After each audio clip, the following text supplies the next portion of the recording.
하강이다. 가시리. 고려가요라고 얘기했었지. 그러니까 이게 봐봐. 고대가요에서 향가에서 우리 이제 고려가요까지 왔어. 이 고려가요라고 하는 거는 평민, 서민의 노래야. 평민의 노래. 평민의 노래이기 때문에 당연히 순우리말 표현이 많겠지. 순우리말 표현. 딱 정해진 형식은 아니지만은 사문보의 분절체의 후렴구의 형식을 지니고 있고, 물론 모든 가요가 이렇게 3분후를 다 맞추는 건 아닌데 우리 이 가시리 같은 경우는 3분후가 되게 잘 맞을 거야. 순우리말 표현의 우리의 고려가요. 당연히 평민의 노래이기 때문에 애초부터 기록돼서 전달되진 않았을 거야.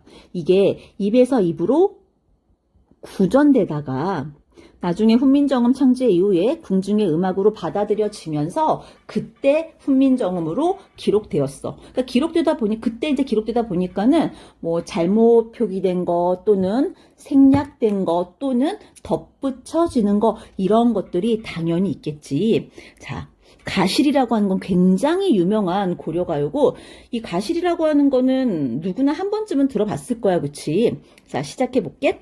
가실이 있고, 일단 형식 한번 가볼게. 아까 선생님 뭐라 그랬어? 3분후라고 얘기했지? 사문보, 분절체, 후렴구야. 사문보가 어떻게? 가실이 있고, 그럼 여기서 나는이 아니지? 이거는 그냥 여음이지?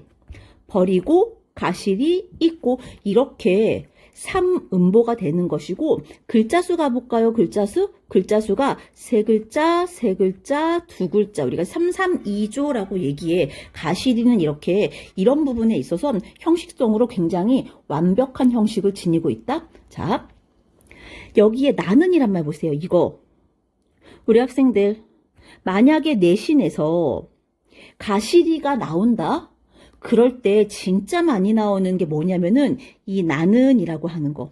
얘가 운율을 맞추기 위한 그냥 쓸모없는 말, 여음일 뿐이라는 거. 이거를 또 친절하게 너네 나름대로 해석을 해서 나는 이런 식으로 해석을 하면은 끝나는 거야. 틀리는 거지. 자, 내용 보자. 가시리라고 하는 건 갈 거야? 이거야. 가시렵니까? 이거야. 갈 거야? 나를 버리고 갈 거야? 라고 해서 님이 나를 떠난다? 떠나는 님에게 막 이러는 것이 계속. 갈 거야?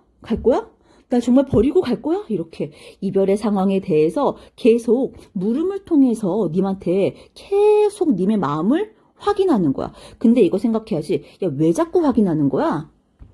말리고 싶으니까, 못 가게 하고 싶으니까 계속 이렇게 물어보면서 이별의 상황에서 자꾸 확인을 하는 거지.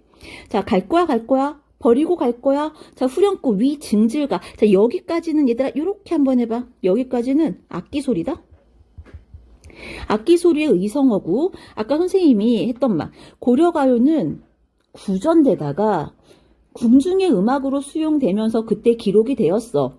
기록이 될 때 뭔가 잘못 기록된 것도 있고 빠지는 내용도 있고 덧붙는 내용도 있어. 그런데 여기 대평성대라고 하는 거, 이게 후대에 덧붙여진 부분이라는 거야. 후대에 덧붙여진 부분이야. 왜냐면은 대평성대라고 하는 거는 태평성대야. 태평스러운 시절이 오기를 바라는 거야. 예, 이별의 상황에서 갑자기 난데없이 태평스러운 시대를 바래. 이거 말 되니? 안 되지. 그래서 이 부분이 바로 후대에 덧붙여졌구나. 왜냐면은 내용이 너무 말이 안 돼. 자, 이연 가보자. 나는, 어띠. 자, 어띠는 어찌 이렇게 해석해야지. 살라고 날 버리고 가는 거야 라고 해서 1년에서 이별의 상황에 대해서 확인을 했다면 2년에서는 떠나는 님에 대해서 원망. 어떻게? 야, 나 어떻게 살라고 지금 날 버리고 가는 거니? 라고 얘기하지. 자, 3년 한번 가볼까? 잡사와 두어리마는, 여기 보세요. 얘랑 지금 얘 모습 다른 거 보이지? 글자 다르지? 이거는 자와 둘 수 있겠지만 이렇게 해석을 할 거야. 서운하면 누가? 이미. 아니 올쉐라. 자, 리을 쉐라가 뭐뭐 할까? 두렵다야. 그러면 내가 님을 진짜 잡고 싶어. 그런데 내가 잡는다고 님이 서운하면은 다시는 오지 않을까봐 두려워. 자, 이러한 마음면은 섣불리 잡을 수 있어? 없어? 없지. 그래서 잡고 싶은데 못 잡는 거야. 우리는 이런 거를 절제라고 얘기하고 체념이라고 얘기해. 마지막요. 서러운 님 보내옵나니 다 다시 여음이야. 가자마자 돌아오세요 라고 화자가 자기 소망을 직설적으로 얘기하고 있고, 자, 우리 여기 한번 확인할 거야. 서럽다라고 해서 이거 정서를 직접 제시하고 있지. 근데 이거 중의적인 표현이라 그래. 자, 중의가 뭐냐면은 하나의 어휘에 의미가 둘 이상에 붙어 있어. 자, 서러움을 느끼는 주체가 님이라면은 이별을 서러워하는 님이라고 해석할 수가 있다. 근데 서러움의 주체가 이 노래를 지금 부르는 화자라면은 나를 서럽게 하는 님 이렇게 해석할 수가 있어. 선생님이 이렇게 해놓고 여기다가 별을 띄워놓을 거야. 왜? 중요하니까. 서러워하는, 그러니까 나든 님이든 어쨌든 보내줄게. 대신에 가자마자 꼭 와야 돼 라고 얘기하는 거야. 화자의 정서 보세요. 1년에서는 정말 갈 거야? 라고 이별을 계속 확인을 하지. 2년에서는 나 어떻게 살라고 나 버리고 가는 거야? 자, 3년에서는 잡아두고 싶은데 서운하면 오지 않을까봐 두려워. 4년에서는 일단은 보내줄게. 근데 가자마자 꼭 와야 돼. 이렇게 이야기를 하고 있고요. 여기 보니까 강연의 끝에다 후렴구가 있구나. 후렴구는 운율만 주는 거 아니다. 내용이 끝나고 같은 후렴구가 왔어. 그럼 구조적인 안정감도 준다라고 봐야 되겠고, 화자의 정서와는 관련이 있어 없어? 후렴구는 화자의 정서와는 전혀 관련이 없이 진짜 단순하게 운율하고 구조적인 안정감만 주는 그러한 역할을 할 거야. 밑으로 내려가 볼게. 후렴구의 역할 여기 나와 있지? 운율을 형성해, 통일성도 줘, 안정감도 부여해, 그리고 연 끝에 달려 있어가지고 연을 가르는 분연의 기능을 한다라고 볼 수가 있는 거죠. 자, OX 문제 갈 거야. 1번.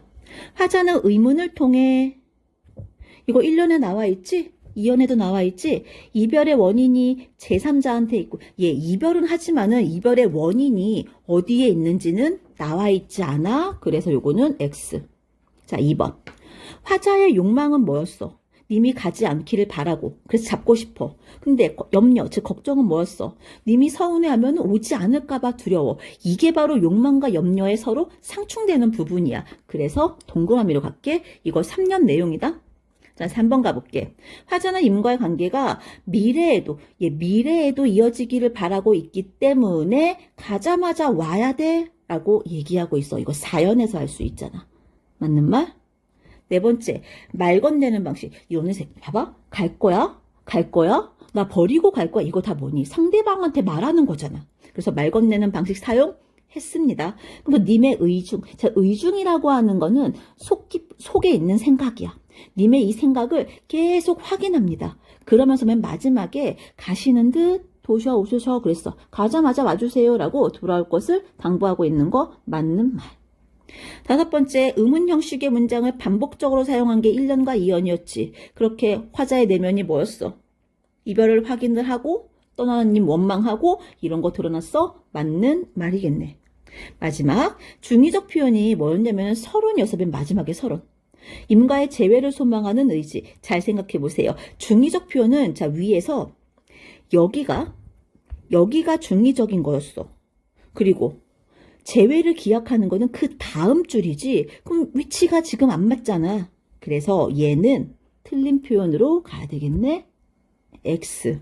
가시리는 우리 고려가요의 대표 작품이야. 근데 특징적인 게 원래 가시리가 고려가요잖아? 대부분의 고려가요는 비유 상징이 엄청나게 뛰어나. 근데 가시리는 굉장히 직설적으로 얘기를 하고 있다는 게 또 가시리만의 특징이고, 우리 다음 5강에서도 고려가요 하나 더 배울 건데 정석가라고. 자, 그때는 우리 가시리에서는 대평성대 이 부분에 그 후렴구만 후대에 덧붙여진 부분이지, 자, 정석가에서는 또 다른 부분이 덧붙여진 부분으로 우리가 확인할 수 있을 거야. 자, 5강에서 만날 거야.